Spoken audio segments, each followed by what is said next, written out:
Olá, meus irmãos, estamos retomando mais uma vez o estudo do Evangelho de Mateus, capítulo 12, um capítulo longo, onde se alternam as ações de Jesus e logo depois o discurso. Essa passagem trata de um discurso duro de Jesus, para que haja o despertar, para que haja lucidez.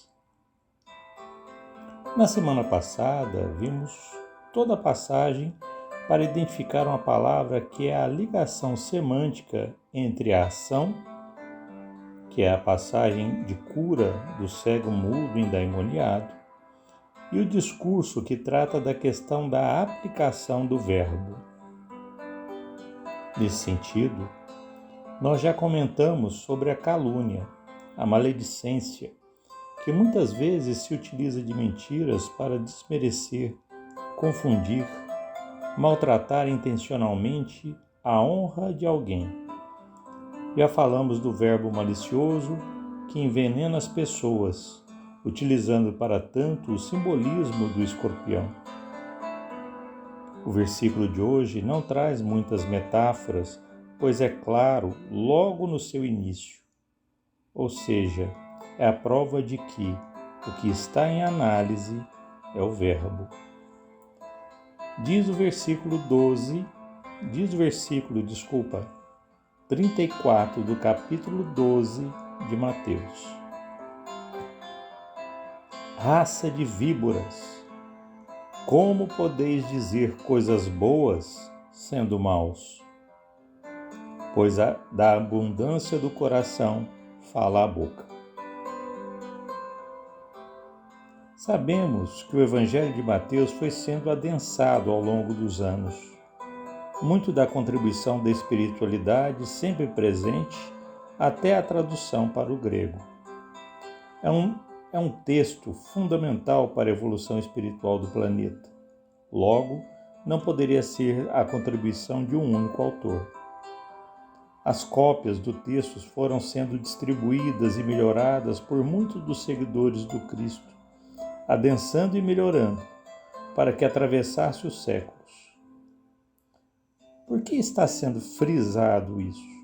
Porque existe o dito e o não dito. E o não dito pode revelar algo mais sobre ele. Sempre que Jesus se dirigia ao público, havia o cuidado de se colocar a quais pessoas se referia. Na passagem anterior, vimos que Jesus se dirigia aos fariseus, à multidão e aos discípulos que o acompanhavam. Já nesta passagem, o narrador não especifica para quem Jesus se voltou. Isso quer dizer que o discurso de Jesus serve para todos, de maneira geral. A palavra em destaque, que vai descortinar o versículo todo, é víboras. Existem diferenças entre serpentes e cobras. Uma cobra é uma serpente, mas nem toda serpente é uma cobra. A víbora é uma serpente, mas não é uma cobra. As víboras têm veneno, ao passo que a maioria das cobras não tem. Jesus não está falando de qualquer serpente, está se referindo especificamente às venenosas. Daí dá para se observar a dureza colocada no discurso de Jesus. Mas por que a víbora? Porque Jesus utiliza este animal como metáfora. Nós já sabemos, de antemão, que Jesus está se referindo à palavra, à utilização da palavra. Então já temos um caminho para fazer as ligações importantes no texto. Trouxemos aqui o livro de Atos dos Apóstolos, capítulo 28, versículos de 3 a 6.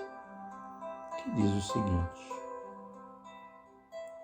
Quando Paulo juntou um monte de gravetos e os colocou sobre a fogueira, uma víbora que saía do calor agarrou-se à sua mão. Quando os bárbaros viram a fera pendurada na mão dele, disseram uns aos outros: sem dúvida, este homem é um assassino que, tendo sido salvo do mar, a justiça não permitiu viver. Ele, no entanto, sacudindo a fera em direção ao fogo, não sofreu nenhum mal. Eles, porém, aguardavam que ele, Paulo, viesse a inchar ou a cair morto repentinamente. Depois de muito esperarem, vendo que nada de anormal lhe sucedia, mudando de opinião, diziam ser ele um Deus. Contextualizando, Paulo já havia sido preso, estava se dirigindo a Roma para uma entrevista com Nero, o imperador, pois tinha o título de cidadão romano e decidiu que sua condenação se desse em Roma. A intenção de Paulo era visitar Roma e levar a sua proposta de evangelização, mesmo estando condenado. Paulo havia feito muitas amizades, até mesmo entre os seus algozes, e na ida para Roma, eles vão parando nos portos das cidades onde Paulo já havia fundado as igrejas, para que fosse se despedindo e para que tivesse a oportunidade de dar as últimas orientações. A certa altura da viagem, Paulo aconselha o comandante do navio a esperar o inverno passar no Mediterrâneo, o qual não aceitou ser aconselhado por um prisioneiro, seguindo então a viagem. O barco sai da rota e naufraga, perto das praias da ilha de Malta, onde os sobreviventes são acolhidos pelos nativos. Acampados na praia e sujeitos ao frio da noite, Paulo busca madeira para colocar no fogo, e neste ato, uma víbora avança na mão do apóstolo. Buscamos então na passagem escrita por Lucas o direcionamento para compreender o que Jesus está dizendo. A primeira tarefa desempenhada por Paulo em meio à escuridão e ao frio foi de reunir um monte de gravetos. Cada graveto representa uma individualidade, ou seja, a metáfora que podemos aplicar é que Paulo tratou de reunir os espíritos entusiasmados com a causa do bem em torno do Evangelho, representados pelo fogo. Essa era a síntese do trabalho de Paulo. A fogueira tem a função de aquecer e iluminar, confortar e dar claridade, lucidez, para nos livrar da escuridão e do frio moral. Quando Paulo está realizando esta tarefa, este trabalho, a víbora o fere na mão. Metáfora já estudada no miudinho. A mão representa ação, trabalho, realização. A víbora o ataca na mão, simbolizando a tentativa de neutralizar a sua capacidade de realização. Os golpes virão em cima da tarefa que nós realizamos. Qualquer um que queira reunir individualidades com a intenção de iluminar o mundo através do Evangelho vai sofrer o ataque de víboras, justamente no seu potencial de realização. Tem como evitar o ataque? Não, mas tem como evitar que se sucumba a ele. Ao verem a víbora pendurada na mão de Paulo, os nativos começaram a tecer comentários, o famoso falatório ou conversação infrutífera. O comentário maldoso tem a intenção de manchar a honra, de prejudicar, ferir, denegrir. Essa é, metaforicamente falando, a mordida da serpente. No entanto, Paulo sacode a mão e a serpente cai no fogo. Aqui encontramos mais um simbolismo muito importante para esclarecer sobre o versículo de hoje. Paulo usa o fogo do Evangelho para silenciar a maledicência. Nas horas extremas, o Evangelho recomenda silêncio e prece. Uma outra característica daquele que usa o verbo com maledicência são os prognósticos, ou a infeliz ideia de se manifestar sobre a vida futura do outro, com base em algum acontecimento, de maneira sombria, derrotista, maldosa. Quando se é salvo do verbo infeliz dos outros, o melhor a se fazer é esperar a ação do tempo.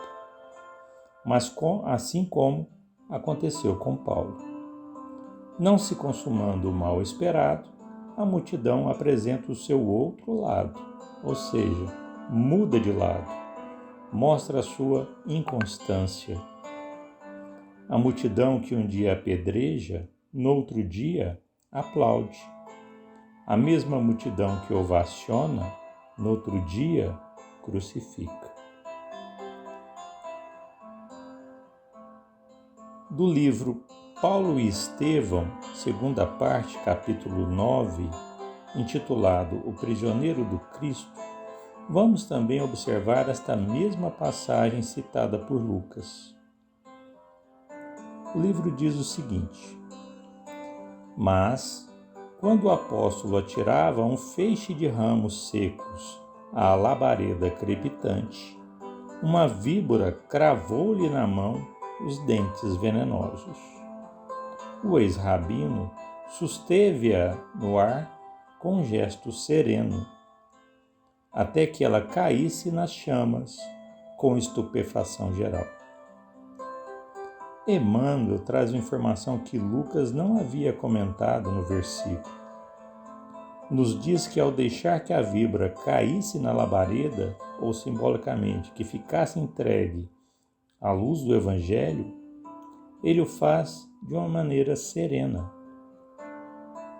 Quando somos atingidos pela maledicência, podemos ter duas situações nas quais temos que manter a serenidade.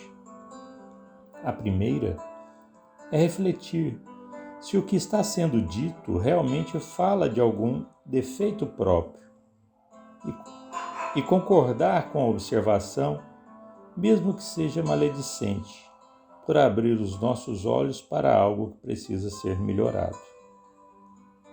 De outro lado, se a maledicência não tem nada a ver com a moral, com a ética, com as atitudes que temos diante da vida, então é manter-se sereno e relevar, entendendo que os irmãos que as proferem o fazem sem conhecimento de causa.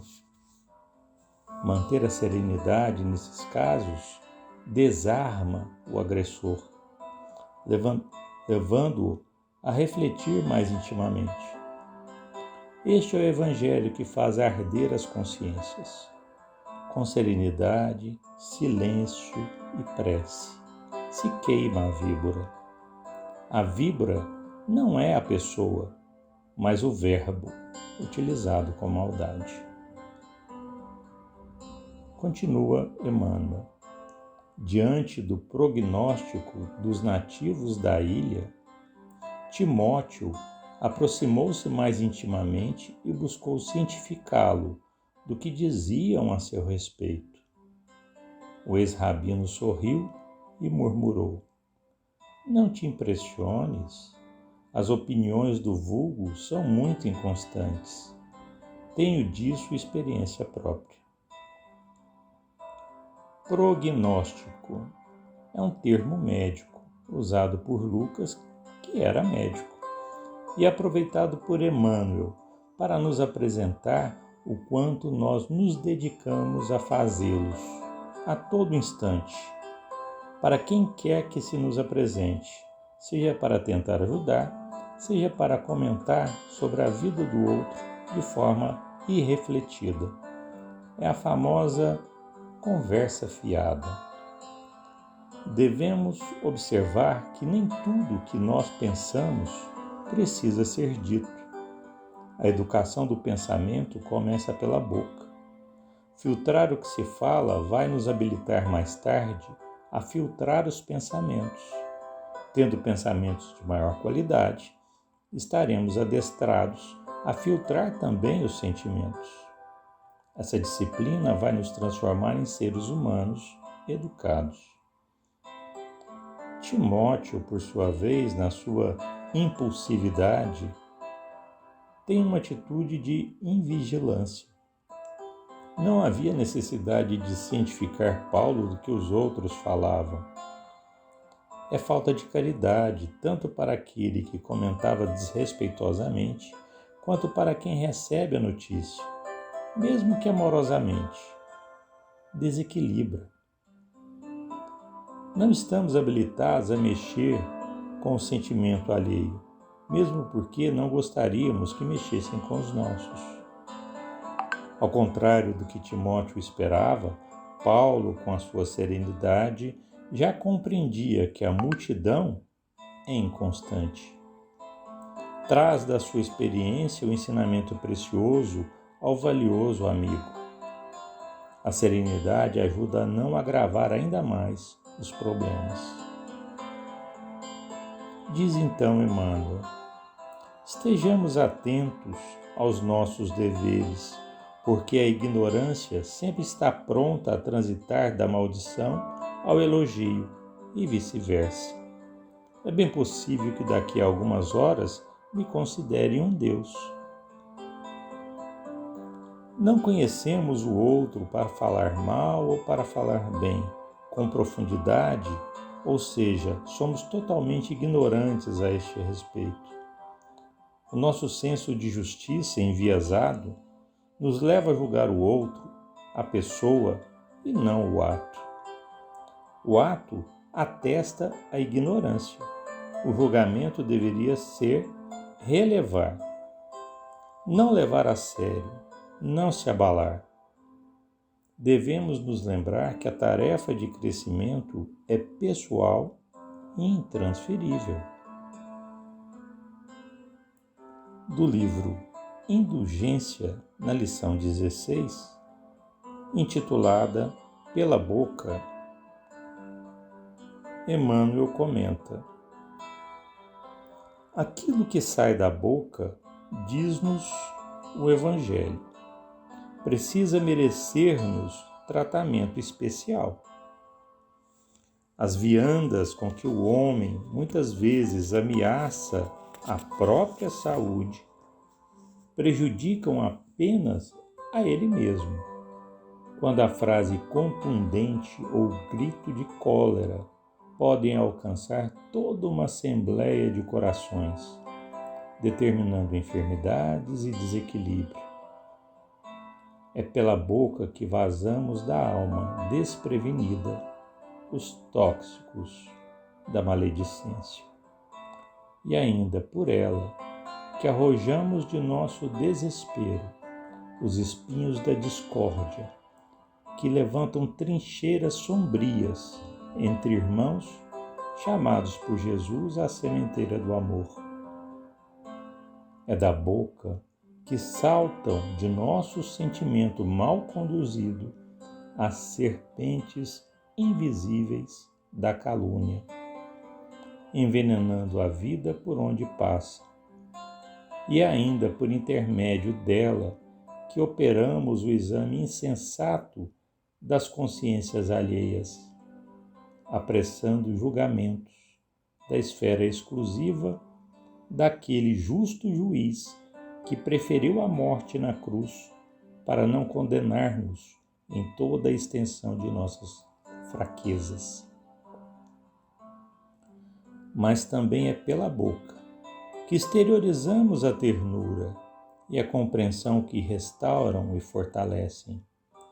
E ainda por ela que externamos a fraternidade que nos imanta uns aos outros, à frente da lei. É pela boca que aprendemos a auxiliar aos nossos semelhantes e é ainda por ela que clamamos para o céu, suplicando socorro e misericórdia. Vejamos assim o que fazemos da palavra para que a palavra não nos destrua. Mobilizemos nossos valores verbalísticos na exaltação do bem, com esquecimento de todo o mal. A língua revela o conteúdo do coração. Saibamos então modular nossa voz na bênção da serenidade e elevar nossa frase sobre o pedestal do amor que nos cabe estender ao próximo. Caridade que não sabe começar pela boca dificilmente se expressará com segurança através das mãos. Entronizemos o verbo respeitoso e digno em nosso campo íntimo e estruturemos nossa frase no santo estímulo ao melhor que possuímos, para que possamos receber dos outros o melhor que possuem e estaremos com Jesus, construindo pela nossa conversação os sólidos alicerces de nossa alegria e de nossa paz. Vale-te das bênçãos do ouvido temporário e dos valores potenciais de cada dia, trabalhando em favor da própria elevação, porque mais tarde a memória ser-te-á restaurada no santuário interno e abençoarás a dor e a luta de agora por preciosos recursos de reajuste, concórdia e sublimação. Nesta mesma linha vem Emmanuel, no livro Pão Nosso, lição 170, intitulado A Língua. Comenta Tiago, capítulo 3, versículo 6, que diz: a língua também é um fogo. Comenta Emmanuel: a desídia das criaturas justifica as amargas considerações de Tiago em sua epístola aos companheiros. O início de todas as hecatombes do planeta localiza-se quase sempre no mau uso da língua. Ela está posta entre os membros, qual leme de embarcação poderosa, segundo lembra o grande apóstolo de Jerusalém. Em sua potencialidade, permanecem sagrados recursos de criar, tanto quanto o leme de proporções reduzidas foi instalado para conduzir. A língua detém a centelha divina do verbo, mas o homem, de modo geral, costuma desviá-la de sua função edificante, situando-a no pântano de cogitações subalternas, e por isso mesmo, vemo-la à frente de quase todos os desvarios da humanidade sofredora, cristalizada em propósitos mesquinhos, à míngua de humildade e amor. Nasce a guerra da linguagem dos interesses criminosos insatisfeitos. As grandes tragédias sociais se originam, em muitas ocasiões, da conversação dos sentimentos inferiores. Poucas vezes a língua do homem ha consolado e edificado os seus irmãos. Reconheçamos, porém, que a sua disposição é sempre ativa para excitar, disputar, deprimir, enxovalhar, acusar e ferir desapiedadamente. O discípulo sincero encontra nos apontamentos de Tiago uma tese brilhante para todas as suas experiências. E quando chegue a noite de cada dia, é justo interrogue a si mesmo: terei hoje utilizado a minha língua como Jesus utilizou a dele? Estejamos todos então atentos, vigilantes com relação ao nosso verbo, ao nosso pensamento, mas principalmente ao nosso sentimento. Pois, como diz o versículo, a boca fala daquilo que está cheio o coração. Tenhamos todos uma semana cheia de reflexões e fiquem com Deus.